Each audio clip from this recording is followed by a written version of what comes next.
भेदभाव करायचा नाही, सगळी माणसं आपलीच आहे या भूमिकेतनं त्यांनी पुढे गेलं पाहिजे अशा प्रकारची माझी आपल्याला सगळ्यांना विनंती आहे. आणि जयदीपला पण तशा प्रकारची सूचना आहे. उज्ज्वलाताई, मी नेहमी राष्ट्रवादी काँग्रेस पक्षाने महिलांना समाजामध्ये मान सन्मान प्रतिष्ठा प्राप्त करून दिली. मला आठवत आहे 1992 साली ज्यावेळेस आम्ही 33% आरक्षणाचं बिल आणलं, मी सभागृहात होतो, पवार साहेब मुख्यमंत्री होते, साहेब वर्षावर होते. साहेबांनी आम्हाला फोन करून सांगितलं किती उशीर झाला तर बिल आज मंजूर करायचं. मला बाकीचं माहिती मित्रांनो, आम्ही 3:30 वाजता पहाटे सुरू केलं आणि त्याच्यातून पॅड म्हणलं तर लोक म्हणजे आता महिला दुसऱ्या नीतिक महिला कोण बघायला उत्तम उमेदवार निवडायचे. पहिल्यांदा थोडासा त्रास झाला, त्याच्यानंतर पुरुषांच्या पेक्षा महिलांना संधी दिल्यानंतर त्या संधीचं सोनं करण्याचं काम महिला करतात हे महाराष्ट्राला दिसून येतं. अतिशय उत्तम जिल्हा परिषदेचा अध्यक्ष होता, सभापती, उपसभापती, महापौरपद, पंचायत समितीचं सभापतीपद, नगराध्यक्षपद, सरपंच पद, जी पद्धत होती ही माझ्या मायबाबांनी चांगल्या पद्धतीने सांभाळली. उलट गुणावी जाऊन 50% आरक्षण दिलं. महाराष्ट्र शिवशाहू फुले आंबेडकरांचं पहिलं राज्य सुरुवात पवार साहेबांनी केली. आम्ही त्याच्यामध्ये भर घालण्याचं काम केलं. मलाही ग्रामीण भागातला काठेवाडीचा मला होतं, मलाही दिसत होतं माझ्या काही काही भगिनींना मदत आर्थिक त्यांना लागते, त्यांनाही काहीतरी द्यायचं असं काही कोणी लक्ष देत नाही. आणि म्हणून लाडकी बहीण योजनेसाठी आज देशाने कौतुक केलं, महाराष्ट्राने कौतुक केलं. आज काही का होईना आमच्या महिला थोड्या का होईना एक स्वयंपूर्ण होऊन पाहत आहे, एक चांगल्या पद्धतीने पुढे येऊन पाहत आहे. हे काम आम्ही लोकांनी केले. मी देखील मध्य काळामध्ये विकासाच्या दृष्टिकोनातून आपले कष्ट सुटावे.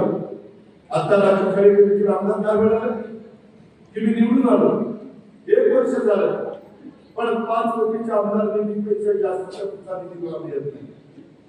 काही अडचणी आहेत त्यांना. शेवटी विकास करायचा म्हटलं तर सगळी सुख करता येतात, पैशाचा सुख आम्हाला नाही करता येत. आणि ते करता आमच्या राजकारण्यांनी बोलून दाखवली. मध्य काळामध्ये आपल्याकडे अतिवृष्टी झाली, त्या अतिवृष्टीच्या काळामध्ये देखील त्या दिवशी कॅबिनेट होती आणि कॅबिनेट झाल्यावर ते सगळं पाहिल्यावर माझ्या सरकारला कार्यकर्त्याला पण भावलं नाही. मी ताबडतोब गाडीमध्ये बसलो आणि आपल्या इकडच्या भागामध्ये निघालो. आपल्या सोलापूर जिल्हा असेल, माझा उस्मानाबाद जिल्हा असेल, लातूर असेल, इकडे बीड असेल, या सगळ्यामध्ये दौरा काढण्याचा प्रयत्न केला. राजू खरे माझ्याबरोबर होते, अभिजित पाटील होते, नारायण पाटील होते, त्यांच्या मतदारसंघात उमेश बरोबर होता. आणि काय लोकांचे प्रश्न आहेत, काय लोकांच्या अडचणी आहेत, त्याच्यातच आमच्या नागरिकांनी सांगितलं की दादा हे सगळं मदत होत असताना तुम्ही 33,000 कोटीचं पॅकेज दिलं राज्य सरकारने. परत दिवाळीमध्ये पाऊस पडला. मला करांनो मला आठवत आहे मे महिन्यात कधी पाऊस पडला आपण बघितलं. तुमचा माझा सोलापूर जिल्हा रब्बीचा जिल्हा, दुष्काळी जिल्हा, वृष्टीमुळे आपलं चित्र बदललं. वेगवेगळ्या उपसंच योजना केल्या म्हणून आपलं चित्र बदललं. आणि सर्वात जास्त कारखाने, साखर कारखाने हे माझ्या सोलापूर जिल्ह्यामध्ये झाले. इथल्या शेतकऱ्याच्या, बळीराजाच्या, कष्टकऱ्याच्या अंगामध्ये निश्चितपणे मेहनत घेण्याची तयारी आहे, कष्ट करण्याची तयारी आहे. फक्त त्याच्या शिवाराला पाणी मिळालं पाहिजे. आणि त्याच्यात सोलापूर जिल्हा मोठ्या प्रमाणात झालेलं चित्र आपण पाहतो. या सगळ्या गोष्टी करत असताना राजू खरेदी मला सांगितलं आमच्या परिसरातील 9 मंडळापैकी 5 मंडळं घेतली गेलेली, 4 मंडळं राहिली गेलेली आहे. उमेश होता, राजू होता, ते सगळं ऐकल्यावर काम ताबडतोब झालं पाहिजे. मी कामाचा माणूस आहे, मी झटपट निर्णय घेणारा कार्यकर्ता. मला उगीच लोकांना हे आज येऊ द्या, बघू परवा गणपाट्यावाली मला लोकांना त्या ठिकाणी फेऱ्या लावायला आवडत नाही. जे व्हायचं असलं आता एका भगिनीने तिच्या घरात एक काम मला दिलं, मी ताबडतोब माहिती घेतली. त्याच्या संदर्भामध्ये मी मुंबईला गेल्यानंतर त्या वरिष्ठ अधिकाऱ्यांशी काय बोलायचं ते त्या ठिकाणी बोलणार आहे. सोन्यासारखा तिचा मूल आज तिच्याकडे राहिलं नाहीये. मला वाटतं जून मध्ये त्या मुलाचा कसा मृत्यू झाला कळायला मार्ग नाही, त्याच्याबद्दल सगळी चौकशी करायची. अशा वेगवेगळ्या प्रकारच्या अडचणी आहेत त्या सोडवायच्या असतात. दिवाळीनंतर पाऊस पडल्यानंतर पुन्हा 11,000 कोटी रुपये माझ्या महिन्याला शेतकऱ्याला दिले का तर शेतकरी उभा राहिला पाहिजे. मी नेहमी म्हणतो शेतकरी मोठा तर राज्य मोठे. शेतकरी सुखा समाधानी राहिला पाहिजे. त्याच्या पिकांना योग्य दर मिळाला पाहिजे. त्याच्या उसाला भाव मिळाला पाहिजे. त्याच्या फळबागा भाजीपाला याला योग्य पद्धतीचा दर मिळाला पाहिजे. मित्रांनो, आज आपल्या इथल्या संस्था आज काय अवस्था, आज पुणे, सातारा, कोल्हापूर, सांगली आम्ही 0% व्याजाने पीक कर्ज देतो. सोलापूर जिल्हा बँकेची अवस्था काय झाली, कोणी गेलेली, पुढारी त्याला जबाबदार नाही. तुमच्या हातामध्ये, माझ्या हातात आता पुणे जिल्ह्यामध्ये सरकारी बँक 35 वर्ष झाली, परंतु आज पण राज्यामध्ये 1 नंबर 2 नंबर राज्यामध्ये बँकेचा नंबर असतो. आमच्या लाडक्या बहिणींना आम्ही पत्रकारांना मदत करतो. शेतकऱ्यांच्या मुलांना शिक्षणाच्या करता आम्ही कमी व्याजाने 6% व्याजाने पैसे देतो. शेतकऱ्यांना वेगवेगळे मध्यम कर्ज मुदतीची प्रकरण करतो. काय आपल्या जिल्हा बँकेचं झालं याचा कुठेतरी विचार करा. अरे उद्या जरा पुन्हा सावकारांच्या दारामध्ये माझ्या इथल्या शेतकऱ्यांना जावं लागलं तर काय त्यांची अवस्था होणार आहे. म्हणून माझी विनंती, जसं आजपर्यंतच्या राजकीय जीवनामध्ये काकासाहेबांनी या जिल्ह्याचा या परिसराचा सर्वांगीण विकास करण्याचा प्रयत्न केला आणि त्याला सगळ्यांची मदत दिली. त्यांनी काही जनता इथं बोलून दाखवली. मित्रांनो, मी मागाशी सांगितलं प्रत्येकाचा काळ असतो. याही जिल्ह्यामध्ये काही काहींची मोठ्या प्रमाणावर वेगवेगळ्या गोष्टी चालल्या. इथं आमची भगिनी उज्ज्वला तिथे बसलेल्या आहेत. त्यांच्यावर कशा प्रकारचा प्रसंग आला तुम्ही बघितला. लोकशाही आहे. उद्याच्या अजित पवार बारामती उभा असेल आणि तुमच्यापैकी कोणाला तिथं उभं राहायचं असेल, उभं राहता येतं. दमदाटी करून नाही बाबा न चालत. घटना, कायदा आणि संविधान हे सगळ्यांच्या करता साथ. त्याच्यामध्ये उजवं डावा करून त्या ठिकाणी चालत नाही. हे आपण सगळ्यांनी लक्षामध्ये घेतलं पाहिजे. आपलं सगळ्यांना एक मला गोष्ट सांगायची. आता काकासाहेबांनी पण काही गोष्टी सांगितल्या. आता ही जबाबदारी आमचा जयदीप हा पार पाडतो. एक तरुण कार्यकर्ता आहे, वक्तृत्व चांगला आहे. काकासाहेबांनी काढलेली शिक्षण संस्था उत्तम चाललेली आहे. काही हजार मुलं तिथं शिक्षण घेतात. उभं करायला अक्कल लागते, डोकं लागते. संस्था बातील करायला अक्कल लागत नाही. संस्थेतून वातावरण करण्याच्या करता अक्कल लागत नाही. आणि त्या गोष्टी काही भागामध्ये होत आहेत. याचा कुठंतरी आपण सगळ्यांनी नोंद घेतली पाहिजे. काकासाहेबांची विचारसरणी आम्ही लहानपणापासून आलेलो आहे. त्यांची कामाची पद्धत आम्ही बघत आलेलो आहे. मला त्याच्याबद्दल एकच सांगायचं आहे. मित्रांनो, अशा पद्धतीनं ही माणसं ज्यावेळेस आपल्याला मिळतात ते आपण आपलं भाग्य समजलं पाहिजे. आज समाजामध्ये काही माणसं अक्षरशः विकृती असल्यासारखं वागतात, हेही आपण ओळखलं पाहिजे. दमदाटी घेऊन, कायदा हातात घेऊन कुठलाही कुणाचाही बरं झाला नाही. आजपर्यंत बघा, प्रत्येकाची उदाहरणं द्या. कधी ना कधी तो फुगा फुटलाय आणि नंतर त्याची वाट लागलेली आहे. ते फार काळ टिकत नसतं. लोक शांतपणे बघत असतात. योग्य वेळ आली, योग्य संधी आली की योग्य ठिकाणी बटन दाबण्याचं काम लोक करतात आणि नसती असणाऱ्या लोकांना अशा पद्धतीने खड्यासारखं बाजूला टाकतात.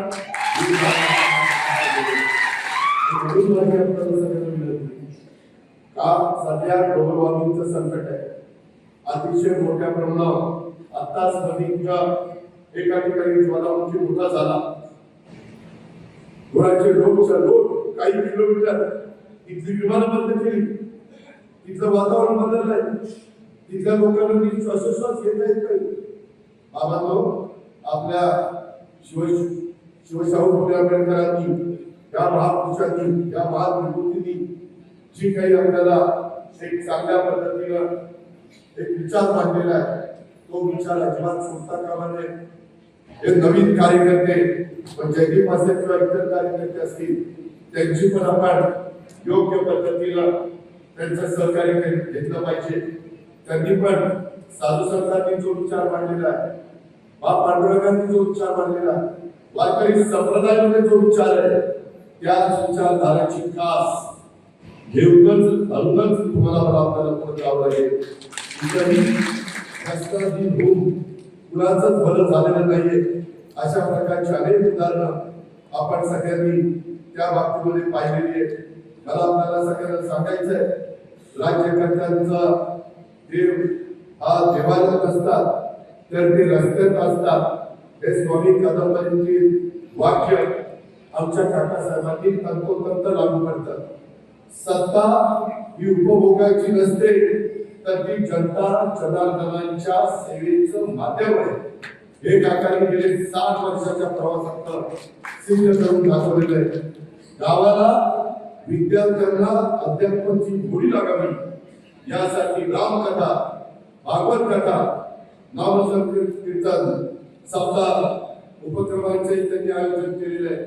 त्यांनी शिक्षण, भौतिक विकास, अध्यात्म, आरोग्य आणि न्यायदार या लोकशाहीतील पंचसूत्रीचा वसा गेली 60 वर्ष काकासाहेबांनी जपत या ठिकाणी कारभाराचा समतोल राखलेला आहे. त्यांच्या सत्तेची मागणी कधीच त्यांनी करवून दिलेली नाहीये. म्हणूनच 60 वर्षापासून तुम्ही सगळ्यांनी एक हाती सत्ता असलेले काकासाहेब खऱ्या अर्थाने या सोलापूर जिल्ह्याचे या आपल्या परिसराचे जननायक आहे असं म्हणतात तर अजिबात चुकीचं ठरणार नाही. ही गोष्ट आपण सगळ्यांनी लक्षात ठेवली पाहिजे. आमच्या जयदीपला पण माझ्या शेतकऱ्यांचे तुमच्या इथं उजनीचं पाणी बटणं दाबायचे, लाईट बिल यायचं, लोक वैतागून जायचे. 3, 5, 7.5 वर्षापर्यंत मी करून टाकली. तुम्हाला माहिती आहे 25,000 कोटी रुपये दरवर्षी मला राज्य सरकारला ऊर्जा खात्याला द्यावे लागतात. माझ्या लाडक्या बहिणीच्या करता 45,000 कोटी रुपये आम्ही त्या चालत्यापासून बांधापर्यंत लाडक्या बहिणीचा लाभार्थींना द्यायचं काम करत असतो. 70,000 कोटी या गोष्टीला जातात. बाकीच्या इतर योजना आहेत जवळपास 1 लाख कोटीच्या पुढे त्या रक्कम जातात. मग अशा आमचे राज्यकर्ते भेटले की बाबा मी वजन कमी केलं, 25 किलो वजन कमी केलं. राजू खरेजी तुम्ही तुमचं शरीराचं वजन कमी करा पण जनमानसाचं तुमचं वजन कसं वाढवायचं ते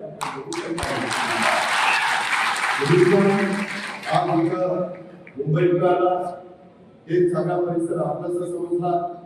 त्याच्याकरता तुम्ही मेहनत घेता, कष्ट घेता, त्याच्यात काही वेगळा विचार करत नाही, भेदभाव करत नाही. आमचे पण सहकारी तुम्हाला मनापासून साथ देण्याचा प्रयत्न करताय. तुम्ही जी काही कष्ट म्हणून दाखवली त्याच्यात कसा मार्ग काढायचा थोडस मला काही वेळ द्या. आपण त्याच्यात काही ना काही मार्ग काढून परंतु या भागातल्या विकासाच्या बाबतीमध्ये वंचित ठेवण्याचं आपण कदापि होऊ देणार नाही. ही पण काळजी आणि वाही आपल्या सर्व सरकारी मित्रांना या निमित्तानं देतो. मित्रांनो प्रत्येकाने काम करत असताना एक गोष्ट सोडली पाहिजे. मी पण काही कामापासून जन्माला आलो नाही. मलाही माहिती आहे की जनतेचा पाठिंबा ज्यावेळेस आमच्यापासून बाजूला जाईल त्यावेळेस आम्हालाही त्या पदापासून बाजूला जायचं. परंतु जोपर्यंत आपण त्या पदावर मिळालेला पदाचा वापर हा सर्वसामान्य माणसाचे प्रश्न सोडवण्याच्या करता करायचा असतो. ही जी शिकवण स्वर्गीय यशवंतराव चव्हाण साहेबांनी दिलेली आहे त्या विचारात बैठेचं राजकारण करतच शिवशाहू फुले आंबेडकर सर्व धर्म समभाव या भूमिकेतून आम्ही पुढे चाललोय. आणि म्हणून भैरव काकांच्या सारखी अनुभवी वडीलधारी लोक आम्हाला आशीर्वाद देण्याच्या करता आमचं कुठं चुकत असेल तर ते चूक दाखवण्याच्या करता ती चूक दुरुस्त करण्याची संधी देण्याच्या करता मित्रांनो मी राज्यात सगळ्यांना सांगत असतो जो काम करतो तोच कुठेतरी चुकतो. जो कामच करत नाही तो चुकेल कसं? साला कामच करत नाही कसं? तो कायमचा चूक असतो, कामच करत नाही. आम्ही सकाळी 6 वाजल्यापासून काम करतो. कुणाला विचार कधी आम्ही आळस मनामध्ये ठेवलेला नाही. पवार साहेबांची जी परंपरा होती तीच परंपरा मी पुढे चालवतो. त्याच्यात अडचणी येऊन देत नाही. त्याच्यात आणखी कशी भर घालता येईल याबद्दलचा प्रयत्न आम्ही करतो. AI आर्टिफिशियल कृत्रिम बुद्धिमत्ता ते नवीन तंत्रज्ञान आलेलं आहे. त्याचा वापर तुम्हाला मला माझ्या शेतकऱ्यांच्या करता करायचा. माझ्याच भागातल्या तुमचा भाग पालकमंत्री असताना आता भरलेला आता मी कृषी मंत्री केलेलं आहे. त्यांनाही सांगतो की बाबा आपल्या शेतकऱ्यांना कापूस पिकवणारा, सोयाबीन पिकवणारा, मका पिकवणारा, ऊस पिकवणारा, माझ्या फळबागा पिकवणारा, द्राक्ष पिकवणारा, कांदा पिकवणारा, भाजीपाला पिकवणारा जो काही शेतकरी आहे त्याला मदत झाली पाहिजे. 500 कोटी रुपयाची तरतूद राज्य अर्थसंकल्पामध्ये या ध्येयाच्या करता केली. मित्रांनो, मी आता आमच्या भागामध्ये बऱ्याचशा कारखान्यात एका कारखान्याचा चेअरमन माळेगावचा तिथेही मी तो कार्यक्रम राबवतो. 40 ते 50% पाणी कमी लागते. 70% जो ऊस काढतो ते याचा वापर केला तर तो 100 टनाच्या पुढे जातो. खत निम्म्याने कमी लागतंय, पाणी निम्म्याने कमी लागतंय. एवढा चांगला पेरा, एवढा चांगला ऊस येतोय. मी पण आता माझ्या इकडं अशा पद्धतीने ऊस लावलेला आहे. काळानुरूप आपल्याला बदलावं लागेल, शिकावं लागेल. आपल्या कार्याची सेवा करताना तशा प्रकारचा वापर हे कृत्रिम बुद्धिमत्तेचा करावा लागतो. मी त्याच्यामध्ये तुमच्या पाठीशी उभा राहील. राज्य सरकारमध्ये आम्ही आहोत, त्यामध्ये कुठं काही अडचणी देणार नाही. ज्यावेळेस राज्य खरे उमेश पाटील हे सगळे सांगतात की दादा इथे असं झालेलं आहे, 2-2 दिवसाच्या आत त्याबद्दलची कामं करून दाखवली की त्यांना तोंडा पडून. शेवटी लोकांचे प्रश्न सुटले पाहिजे. आम्ही काही तिथं सत्तेची हुकूम केल्याच्या करता गेलोय. अरे सत्तेचा वापर हा विकास कामाला कसा होईल याबद्दलचा प्रयत्न हा माझा स्वतःचा त्या ठिकाणी चाललेला आहे. आणि सगळीकडं हे जे काही दमदाटी वगैरे आहे त्याच्याबद्दल मला एकच आठवतं, ज्या गावच्या बोरी त्या गावच्या बाबरी असतात. हे साधं गणित.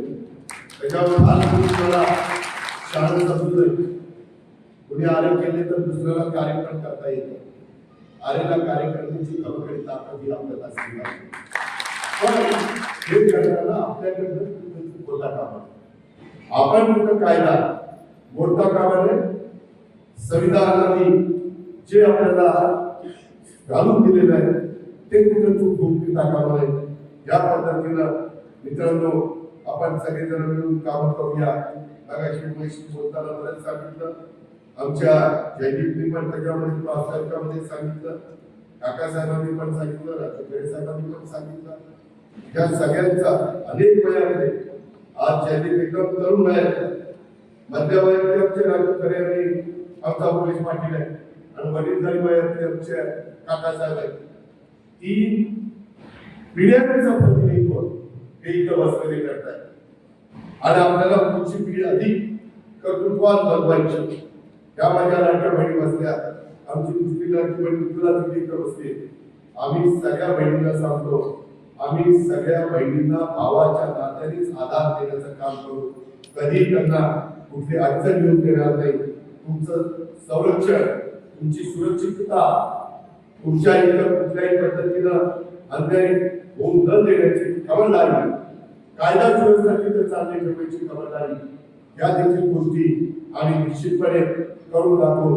आम्ही बोलतो ते पहिलं करून दाखवलेलं आहे, तेव्हा इथे मी बोलतो. तुम्ही माझ्या भागामध्ये 18 वेळेला बारामती करणारा निवडून देतात, बारामतीची लोक 18 वेळेला निवडून देतात.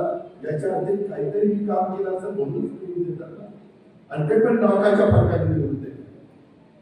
त्या प्रकारे सोलापूर जिल्हा आज एक महत्वाचा जिल्हा म्हणून महाराष्ट्रामध्ये ओळखला जातो. तुमच्या विमानतळाचं पण काम आम्ही आता हातामध्ये घेतलेलं आहे.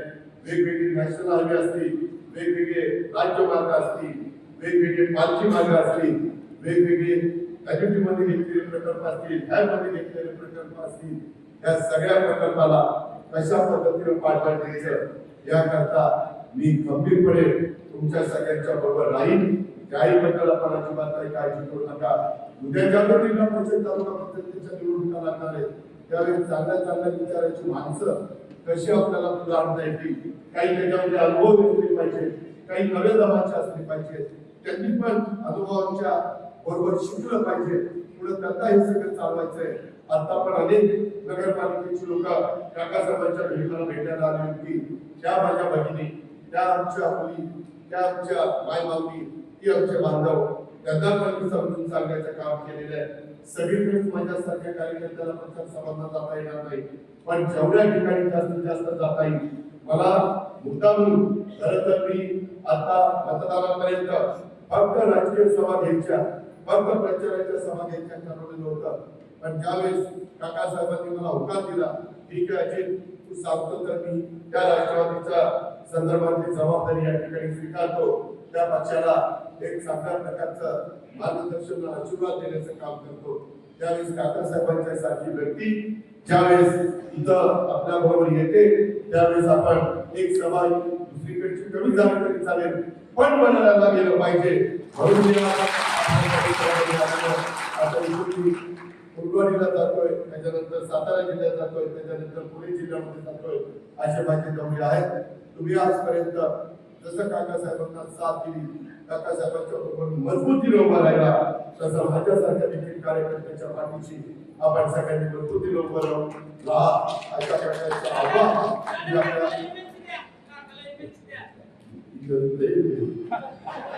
त्या संदर्भामध्ये मी आपल्याला सगळे चालते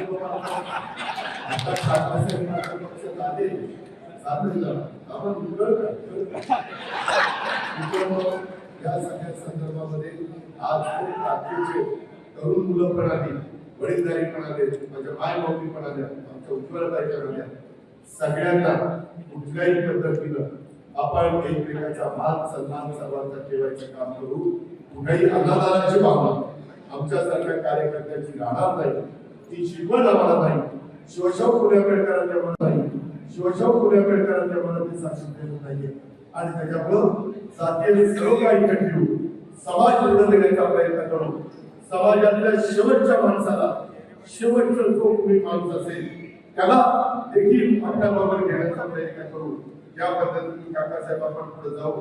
मगाशी मला जयदीप काही इतर कामं पण सांगत होता, इतर पण काही जण वेगवेगळ्या पद्धतीचे काही प्रश्न कुठल्या जमिनीचा भूमिका इतरच्या बाबतीत सांगत होते. माझी त्यांना सर्वांना विनंती आहे की त्या संदर्भामध्ये उद्याची आचारसंहिता संपू द्या. मला त्याच्याबद्दलची नोट तुम्ही द्या. माझं मुंबईमध्ये ऑफिस आहे, मी माझ्याकडे स्टाफ भरपूर आहे, त्याच्यातले आपले जे जिव्हाळ्याचे प्रश्न आहेत, इथल्या लोकांच्या मूलभूत गरजा सोडवण्याचे प्रश्न आहेत, ते सर्व प्रश्न तडीस देण्याचं काम, त्याला व्यवस्थितपणे मार्गी लावण्याचं काम राष्ट्रवादी काँग्रेस पक्षाच्या माध्यमातून, घड्याळाच्या माध्यमातून, सरकारच्या माध्यमातून, महायुतीच्या वतीनं मी आणि माझे सगळे सहकारी करतील. पुन्हा एकदा काकासाहेबांच्या उरलेल्या सर्व बांधवांचं मी मनापासून स्वागत करतो.